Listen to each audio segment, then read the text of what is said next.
থাকে, হোলসেলার থাকে, রিটেলার থাকে, তাহলে প্রত্যেকটা মাধ্যমে তাকে পার্সেন্টেজ দিতে হয়। এখানে কোম্পানি যে প্রোডাক্টটা তৈরি করছে, আপনি যে প্রশ্ন করলেন তখন বললাম না যে আমরা ডিরেক্ট পাই, আপনার প্রশ্নের উত্তরে ওটা এসেছিল। এই যে ডিরেক্ট আমরা পাচ্ছি, আবার আমি যে কোম্পানি থেকে ডিরেক্ট যে সরাসরি পাচ্ছি, তাহলে মাঝখান থেকে যে পার্সেন্টেজটা ওই যে 40%, 60%, ওই টাকাটা আমাদের মধ্যে বিতরণ করা হয় বিভিন্ন step wise. Step 1, step 2, step 3 এরকম পার্টে পার্টে করা হয়। এটা দাদা বলতে চাইছে, ঠিক আছে? তাহলে কোম্পানি সেই টাকাটাকে আমাদের মধ্যে বিতরণ করে দিচ্ছে। তাহলে কোথায় বিতরণ করা হচ্ছে? ওয়েলনেসের মাধ্যমে। কারণ আমি সুস্থ হয়েছি, আমার মাকে বলেছি, এটা ফ্রি ইনভেস্ট হয়েছে, এখানে কোনো পয়সা দিতে লাগেনি, অর্থাৎ কোনো মানে ম্যাগাজিন তৈরি করতে হয়নি, কোনো সিনেমা আর্টিস্টকে লাগছে না, ওদেরকে যে খরচাটা করাতে হয় সেই খরচাটা আমাদের মধ্যে বিতরণ করা হচ্ছে। এই 60% টু 40% যে টাকাটা, এটা আমাদের মধ্যে হচ্ছে। কথোপকথনের মধ্যে ভালো হচ্ছে। এই যে প্রথমে লেখা ছিল না, আমি ভালো হব, অন্যকে ভালো করাবো, এটাকে ওয়েলনেস বলা হচ্ছে। এর মাধ্যমটা হচ্ছে এই যে টাকাটা, এটা আমাদের মধ্যে বিতরণ করা হচ্ছে। এইটুকুনি, ঠিক আছে? থ্যাংক ইউ, নমস্কার। তো ব্যবসাটা শুরু করার জন্য যেটা লাগবে সেটা হচ্ছে Aadhaar card, bank account, PAN card আর একটা টাকা লাগবে। টাকাটা যতটা আপনি সামর্থ্য দিতে পারবেন ততটাতে। ধরুন আজকের ডেটে যদি আপনার কোথাও কাউকে না বলতে হয়, অ্যারেঞ্জ করতে হয়, মিনিমাম কত টাকা একটা আমাদের ইনস্ট্যান্ট বার করতে পারবে? 1-2 হাজার। ওনারা কিছু শুনি না, টাকা বার করবে না কেউ, টাকা কেউ বার করবে না। কেন বার করবো সেটা তো বুঝতে হবে। কেন টাকাটা দেবো, কেন প্রশ্ন হচ্ছে আমি কেন দেবো? টাকা তো কেউ বার করবেই না। কেন দেবো? কেন বার করবে? কেন দেবো সেটা হচ্ছে আমার এক্সট্রা যে 10,000 টাকা ইনকামটা আমি দেখলাম, এটা যদি আমার দরকার হয় তাহলে টাকা দেবো, না দেবো না। যদি আপনার এটা প্রয়োজন থাকে তাহলে আপনি এখানে টাকা দেবেন, আর যদি এটা প্রয়োজন না হয় তাহলে কেন দেবেন? আর একটা ব্যাপার, যেটা যদি মনে হয় যে আমি সুস্থ হব, আমি হেলদি থাকবো, তাহলে আপনি কি করবেন? টাকা ব্যয় করবেন নিজের জন্য। আপনি টাকা দিলেন না, বাট আপনার রোগকে মুক্তি করার জন্য আপনি টাকা ব্যয় করবেন না, ব্যয় করবেন না? এবারে ধরুন আপনি যদি ডিস্ট্রিবিউটরশিপ নিয়ে ব্যয় করেন, তাহলে আপনার 30% লেস হয়ে যাবে। যদি আপনি মনে করেন যে আমার শরীরকে সুস্থ করার জন্য টাকা লাগবে, তো তাহলে সেটা দিলেও কিন্তু আপনার শরীর সুস্থ হবে, সঙ্গে আপনার ব্যবসার লাইসেন্স হয়ে গেল, আমি সঙ্গে সঙ্গে 30% ছাড় পেয়ে গেলাম। ডিসিশন আপনাদের আছে যে আমি টাকা দেবো কেন। তার কারণ হচ্ছে আমি হয় আইদার আমি সুস্থ হব, আর না হলে আমি ব্যবসা করবো। লাস্ট বলে দিই কত টাকা লাগে ব্যবসা শুরু করার জন্য। বলছে মিনিমাম 31 টাকা থেকে 1 লক্ষ টাকা লাগে। এবার আপনি দেখে নিন আপনার কাছে 31 টাকা আছে না 1 লক্ষ টাকা আছে। যেটা সবথেকে কম লাগে সেটা দিয়েই মানুষ চেষ্টা করবে। এটা দিয়ে ব্যবসা করা যায়? ভারতবর্ষে এরকম কোনো প্রজেক্ট দেখাতে পারবেন? যায় না। এটা দিয়ে ব্যবসা করা যায়, বাট আমাদের কোম্পানি ব্যবসা করতে আসেনি, মানুষকে সেবা করতে এসেছে। তার মানে আপনার 5,000 টাকা চাইতাম, 31 টাকা আপনার পকেটে আছে, ওনার পকেটে আছে, সবার পকেটে আছে। আমি টোটো ভাড়া করে এসেছেন তো, ক টাকা রেখেছি দিদি? না আমি চলন্ত ভ্যানে এসেছি 10 টাকা। 10 টাকা যাওয়া আসা কত লাগবে? 10 টাকা, 20 টাকা খরচা হলো। ব্যবসা পাবেন তো না? কি স্যার ব্যবসা পাওয়া যাবে কি?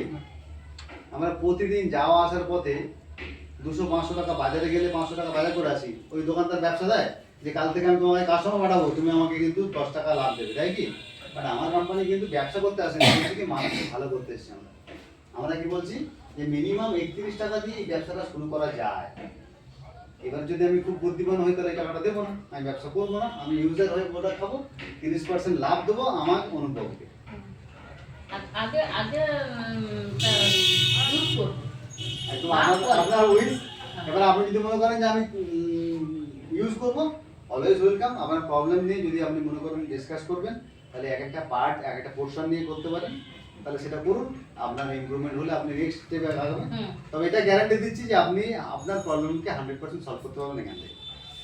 এবার স্যারের কাছে একদম চলে আসি। স্যার কি মনে হয় যে এই যে সাবজেক্ট দেখলাম, এখানে কোথাও মনে হচ্ছে যে আমরা মানুষ ঠকাচ্ছি? আমি এ পর্যন্ত ভারতবর্ষে নেটওয়ার্ক, এটাকে আমি নেটওয়ার্কের মধ্যে আনছি না, কিন্তু আমরা যে কথা বলছি, আমরা এখানে কতজন আছি, আমরা কিন্তু কেউ নেটওয়ার্কের বাইরে নয়। সে তো জানি সবাই নেটওয়ার্কের ভিতরে না, সবাই জানি না। আমি কি জানি বা আপনি জানেন পাশে, আমাদের মধ্যে অনেকেই জানি না। আমার দাদু একা, দাদুর 2 ছেলে, তার দুজন করে ছেলে, তার দুজন কারো তিনজন করে ছেলে, এটা কি নেটওয়ার্ক হলো না? একদম নেটওয়ার্ক। আমরা আমাদের জন্মটা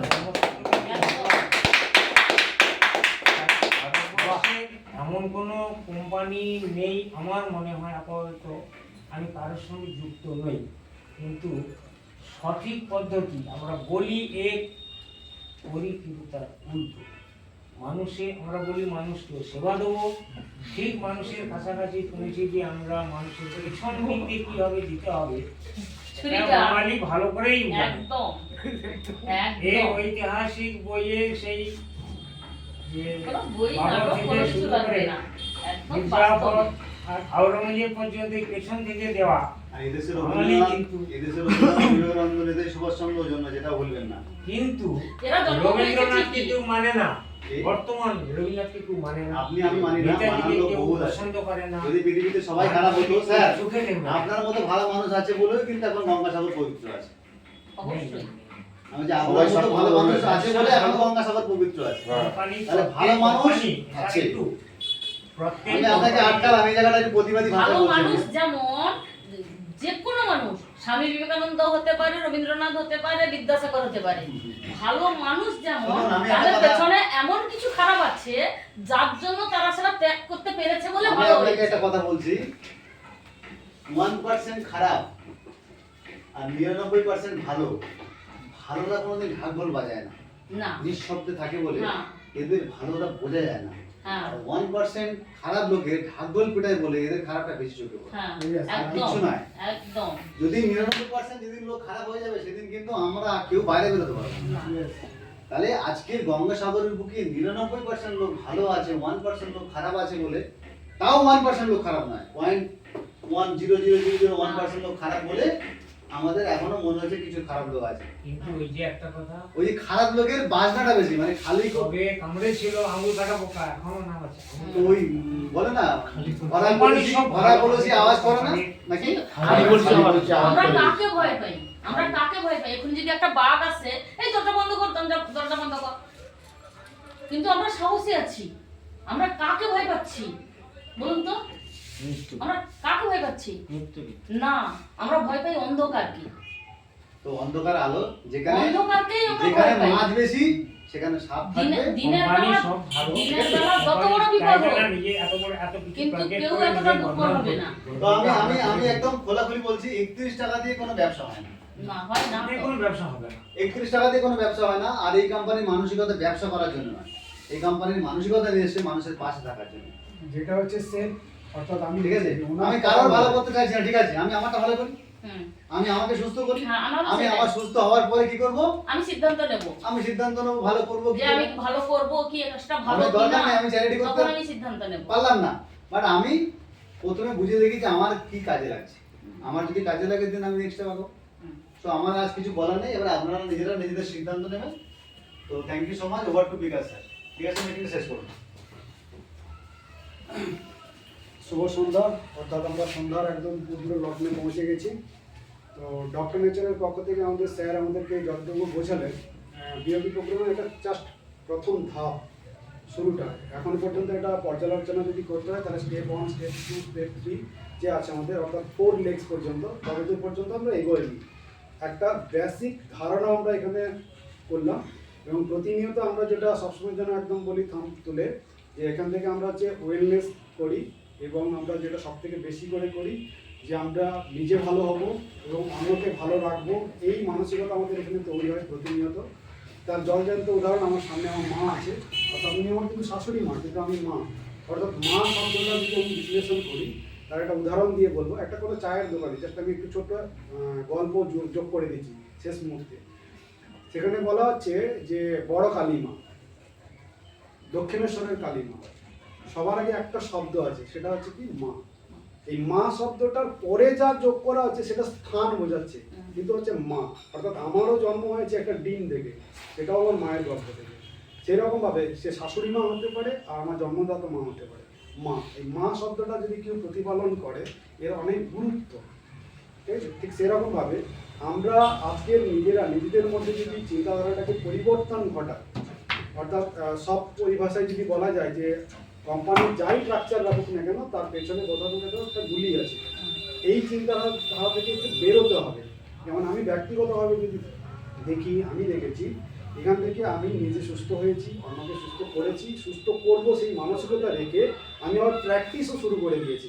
অনলাইন আমি প্র্যাকটিসও করি। এখান থেকে ভালো কিছু পাওয়ার যে ধারাটা, সেটা আমার মনের মধ্যে ভীষণ আকৃষ্ট করেছে। এবং খুব মজা লাগে কি, যখন আমি কাউকে প্রিভেন্ট করাতে পারছি, সে যখন উৎফুল্ল হয়ে আমায় বলছে, স্যার আপনার জন্য আমি সুস্থ হয়েছি, কি কাকু আপনার জন্য আমার খুব ভালো হয়েছে, এই যে ভালো লাগাটা, এটা আমার কাছে ভীষণ ভালো লাগছে। পয়সাটা দেখুন, কোথাও গেলে কিছু টেস্ট লাগবে, কিছু এটা লাগবে, পয়সা খরচা হবে, বাট ভালো হয়ে আসা আর ভালো লাগা, এটাকে যদি বিশ্লেষণ করা হয় তাহলে এটা হচ্ছে একটা বেস্ট প্ল্যাটফর্ম।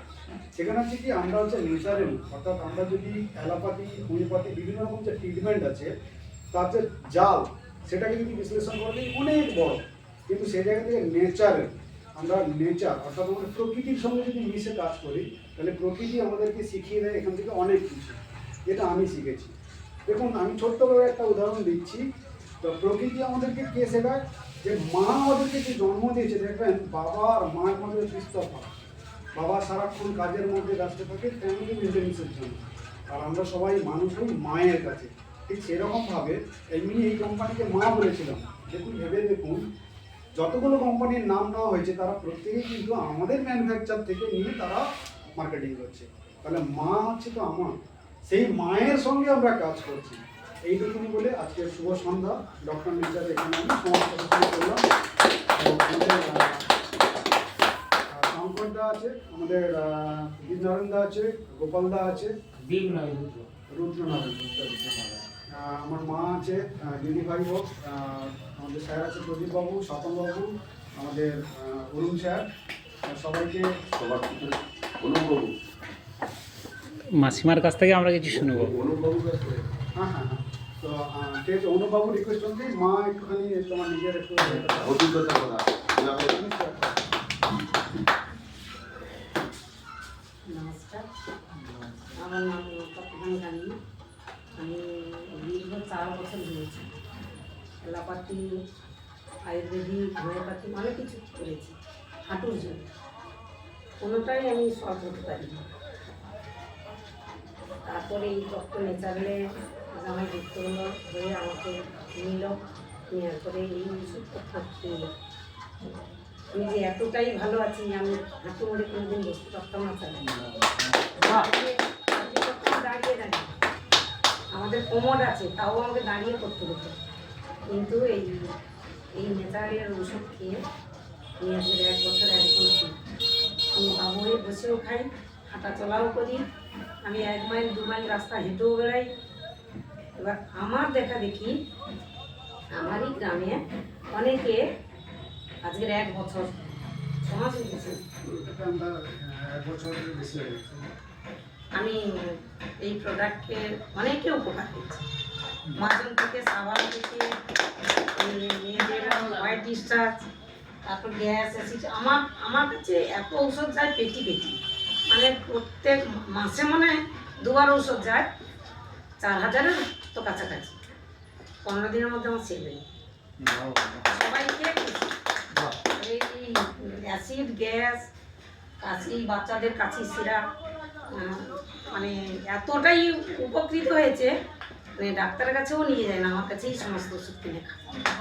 এর জন্যে আমি নিজে থেকেই উপকৃত হয়েছি বলে আমি এখান থেকে ওষুধপত্র নিয়ে আমার গ্রামে আমি মানে নিজের সেলফ বিজনেস করে। নিজেই ইয়ে করি। সেই সঙ্গে সঙ্গে আপনার একটু হাত খরচাও আসছে আনন্দ মানে এই নেচারে এতটাই বিজনেস করেছি, এক ফ্যামিলিতে 3-4 বার করে এই শীতে সাবান নিয়েছে, ফেস ওয়াশ থেকে ক্রিম থেকে সবই, মানে তারা আজকে 1 বছর যে কাজটা করছি তারা ব্যবহার করছে, কোনো আজকে পর্যন্ত কোনোদিন খারাপ কোনো জিনিসটা এখনো আসেনি আমাদের। বলে আমি শেষ করছি। তো আমার নাচপতি নয়, যারা আদ্য রাখছি গঙ্গা সরকারে আসা আমাদের সবার প্রিয়, আমি প্রতিবাবুকে নবীর কথা বলার জন্য ডাকলাম। তো এগুলো আমার স্টেজ বসে বসে মোটামুটি আমি